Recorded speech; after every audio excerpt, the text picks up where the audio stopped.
Sirach chapter 28 reaction video. Sirach chapter 28. The vengeful will face the Lord's vengeance, for he keeps a strict account of their sins. Forgive your neighbor the wrong he has done, and then your sins will be pardoned when you pray. Does anyone harbor anger against another and expect healing from the Lord? If one has no mercy toward another like himself, can he then seek pardon for his own sins? If a mere mortal harbors wrath, who will make an atoning sacrifice for his sins? Remember the end of your life, and set enmity aside. Remember corruption and death, and be true to the commandments. Remember the commandments, and do not be angry with your neighbor. Remember the covenant of the Most High, and overlook faults. Refrain from strife, and your sins will be fewer.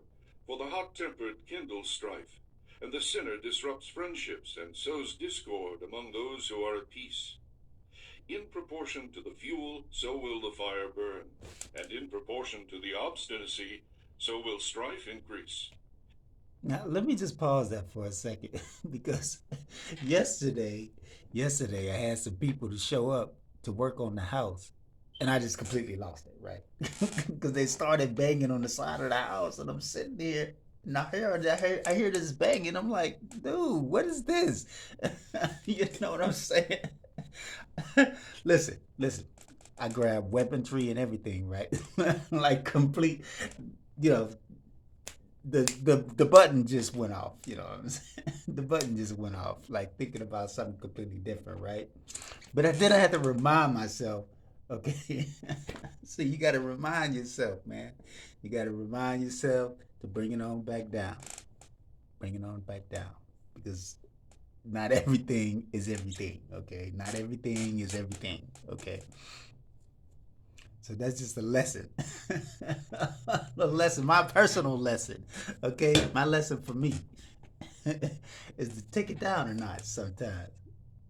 Uh, uh, Analyze. Maybe a half second long or something. I don't know.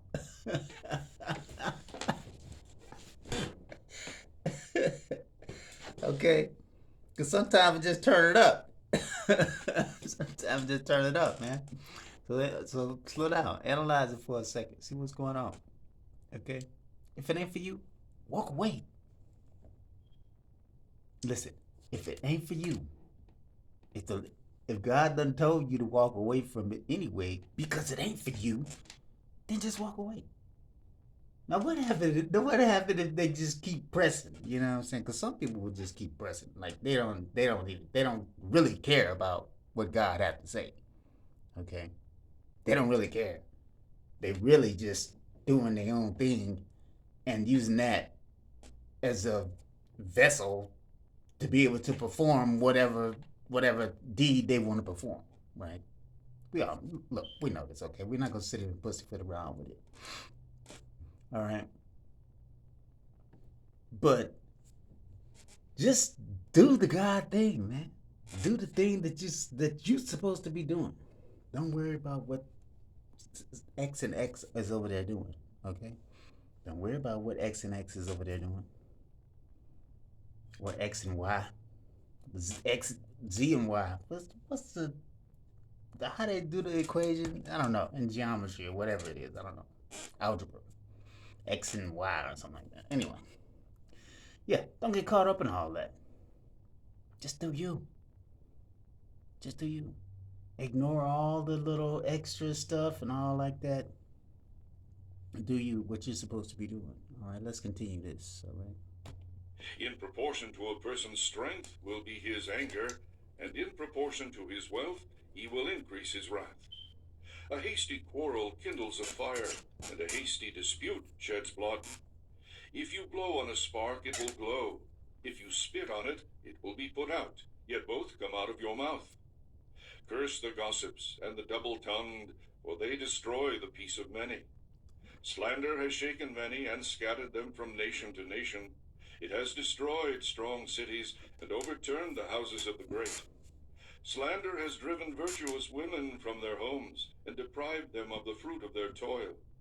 Those who pay heed to slander will not find rest, nor will they settle down in peace. The blow of a whip raises a dwelt, but a blow of the tongue crushes the bones. Many have fallen by the edge of the sword, but not as many as have fallen because of the tongue. Happy is the one who is protected from it, who has not been exposed to its anger, who has not borne its yoke, and has not been bound with its fetters. For its yoke is a yoke of iron, and its fetters are fetters of bronze. Its death is an evil death, and Hades is preferable to it. It has no power over the godly, they will not be burned in its flame. Those who forsake the Lord will fall into its power. It will burn among them and will not be put out. It will be sent out against them like a lion, like a leopard it will mangle them. As you fence in your property with thorns, so make a door and a bolt for your mouth. As you lock up your silver and gold, so make balances and scales for your words. Take care not to err with your tongue and fall victim to one lying in wait.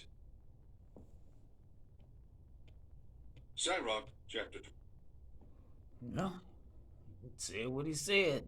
God has spoken.